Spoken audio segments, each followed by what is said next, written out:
All right. Good morning, everyone. That was a really a great panel that was just on. I'm going to be touching on some of the same things, but it was really very informative.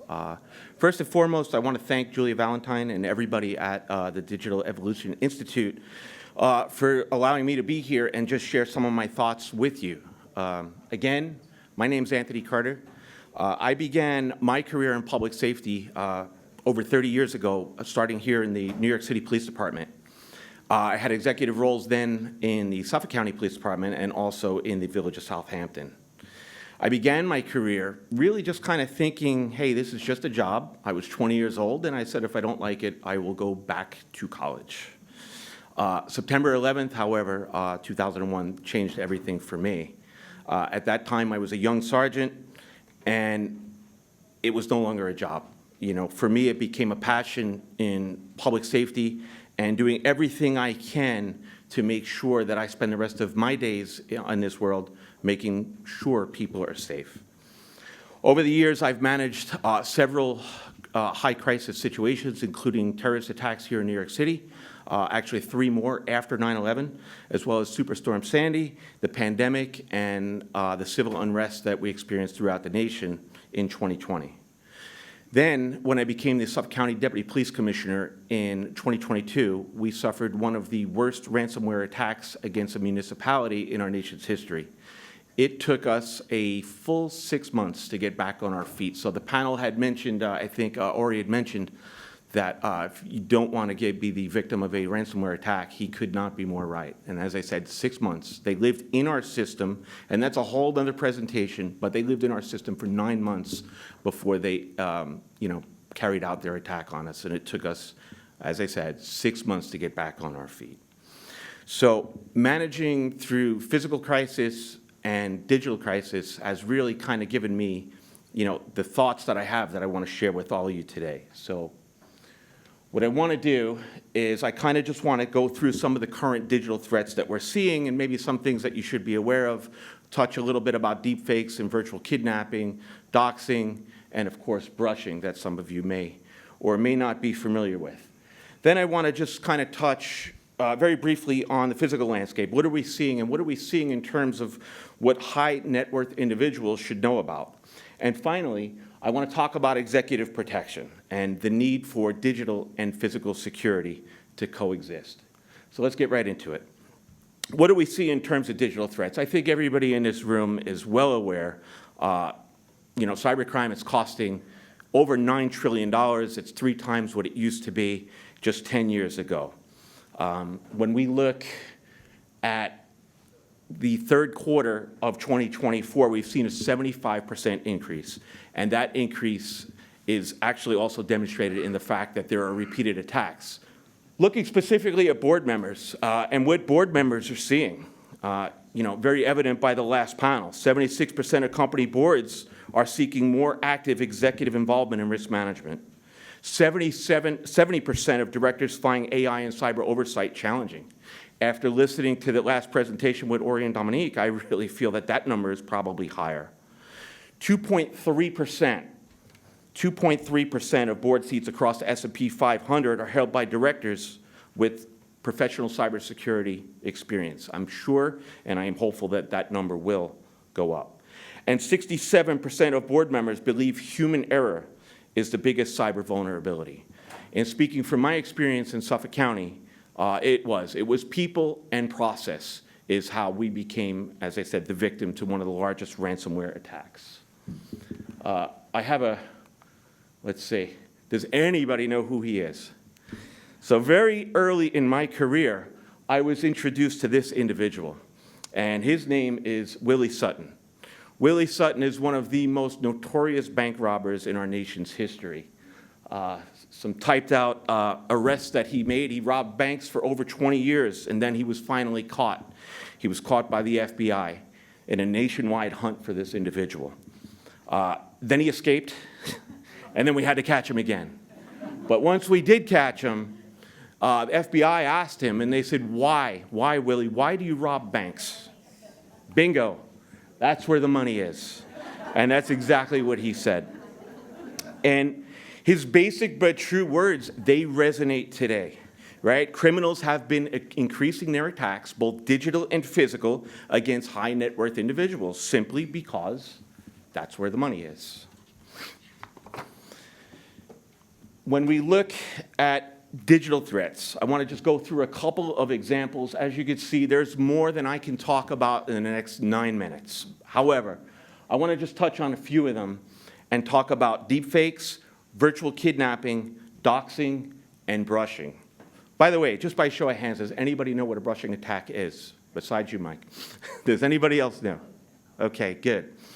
So deepfakes, I'm just going to start there, right? Realistic but artificially created images, videos, audio, and these can be sometimes funny. We see them on Instagram. We see when a head coach is very upset and they change his voice to talk what he might be really thinking of how the game went. However, these events are also being used in virtual kidnapping scams. And virtual kidnapping scams we see increases against high net worth individuals. What is virtual kidnapping? That's a call that you may or may not get at 3 o'clock in the morning saying that your loved one, your family member, neighbor, somebody that you know is being held, and a ransom needs to be immediately paid in the form of Bitcoin, in the form of cash. They try to keep the caller on the line for as long as possible. Once they have that caller, they show maybe a video, maybe they'll show audio, and they'll demonstrate that they do have this, in fact, have this person. We're seeing this increasing trend throughout the nation, and it's something that's very concerning and something to just be aware of. Also, doxing, right? We have a lot of board members in this room that could be or have been a victim of a doxing attack. And that's where fake social media accounts are created, right? Personal identifying information is pushed out about certain individuals. And as I said, creating false accounts, what can that do? But possibly putting out maybe a political agenda or something that could damage the reputation of an organization. Finally, let me just touch on brushing. I didn't know what it was 10 years ago. Brushing's been around for at least 6 or 7 years, and it's basically a way to take maybe products on Amazon and create false reviews to pump their product up to the top so that everybody buys their product. However, here we are in 2025 where brushing has advanced to their 2.0 version of a brushing attack. And you may get something in the mail of a product and they'll ask you to review it, and they'll have this wonderful little QR code for you to scan. And you'll go ahead and you'll scan that code and bingo bango, right? Your information is now compromised. They grab your personal information off of your phone, or they send you off to a fictitious website to try and grab as much information as possible. So if you get one thing out of my presentation today, you get something in the mail, please do not scan the QR code. When you're walking down in the streets of New York and you see a QR code for an event, I would not scan it. So talked a little bit about digital threats. I just want to kind of jump into what we're seeing in terms of physical threats, right? When we look at the intelligence landscape involving the protection of high net worth individuals, protecting them, their families, and their assets is challenging, to say the least. When we look at physical threats, we have to understand the current environment. What are we seeing? Theft has increased by double-digit numbers over the last 5 years. We used to see individuals stealing merchandise from stores, and that has morphed into large criminal organizations with theft rings all over the city, targeting not only big box stores, but high net worth individuals. Like I mentioned earlier, criminals are going to where the money is. Again, physical threats. Let's just talk a little bit about high net worth individuals. There are approximately 5.5 million high net worth individuals in the United States. And of those 5.5 million, 41% have stated that they've become a victim of either a digital or a physical crime. The numbers, while you may say, well, that's astonishing, let's talk specifically about physical crime, right? And one of the crimes I want to talk about, because that's what's really going to be most relevant for high net worth individuals, is that a burglary occurs every 26 seconds, and there were 847,000 according to the last FBI report in 2022, with only 12% of those arrests being cleared. And that's one of our lowest clearance rates in law enforcement, is the crime of burglary. So, well, how does that affect high net worth individuals, right? So what happens to somebody's home, right? First, what criminals and these large criminal organizations are doing is they're doing a social media scrub, and they're learning everything about that person that they want to target through social media, right? Through their friends, through their postings. They're doing a complete recon to understand what's going on in their social world. Then they start looking at a way of life. They start to get an understanding of what's going on in the neighborhood. You know, who's home, who has a dog, who leaves at what time, is it a gated community? They learn all of this information.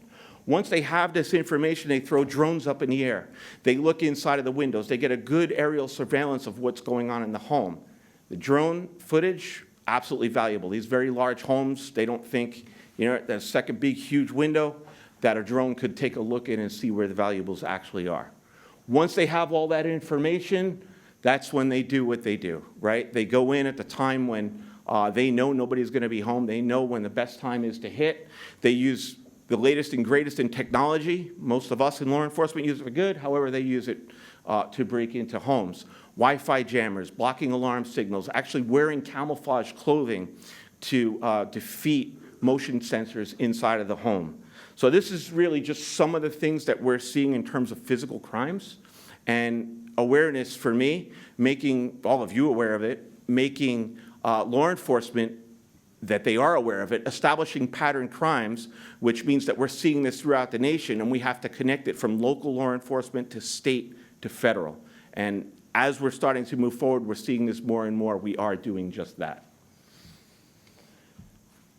We all know about what happened to Brian Thompson. You know, tragically gunned down not too far from where we are today on broad daylight in the street in New York City.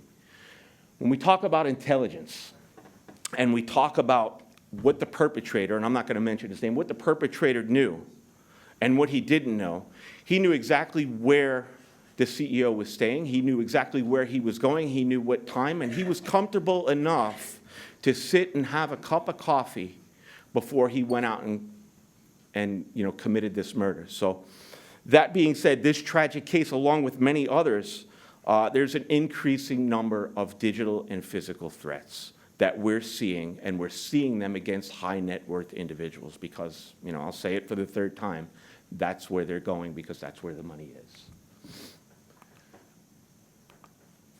So we talked about digital threats, we talked about physical threats, and I just want to finish off with executive protection.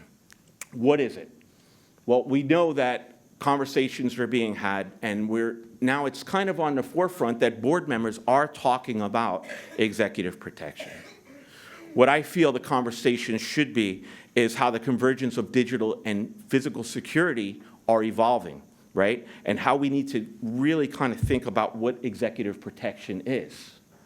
There's a lot of misconceptions. A lot of people, when they think, I don't need, you know, I'm a board member, I don't need executive protection. I don't need two very, very large men in suits to walk my kid to school and to stay with me while I'm conducting a business meeting. That's a misconception. You know, historically, they've resisted this type of protection. They think they don't need it. They think that they're going to be looked at in a certain way. They think, you know, another common myth is that it's only for CEOs of companies. Maybe it's only for professional athletes or for people, you know, that are in government. And we're seeing now, especially in the year 2025, that it's for anybody because criminals will target anyone with visibility or wealth. So what is executive protection? Well, it involves proactive planning, risk assessments, and intelligence gathering. It's you know, without getting into too much, because I see I'm down to 10 seconds, it involves social media scrubs, it involves site surveys, and if needed, deploying advanced teams, right? So it's the digital piece, it's understanding everything that's digital, and then, as needed, applying the physical component too, being proactive and not reactive. So we've seen, and I'm going to post something that should make everybody in the room laugh, but we've seen how digital threats can lead to these physical risks. And I just want to end on a good note. Really, it's awareness, It's talking about it. It's understanding what your social media footprint looks like. It's understanding what your family's social media, your friends, and everybody in your world, and understanding what social media and your digital footprint looks like. And then once again, it's being proactive and not reactive in terms of intelligence, so that the physical component and asset protection can be done strategically. So ending this, of course, I have to end with a QR code for all of you to scan, and I promise all of you that it is only a link to my LinkedIn page and nothing more. Thank you very much.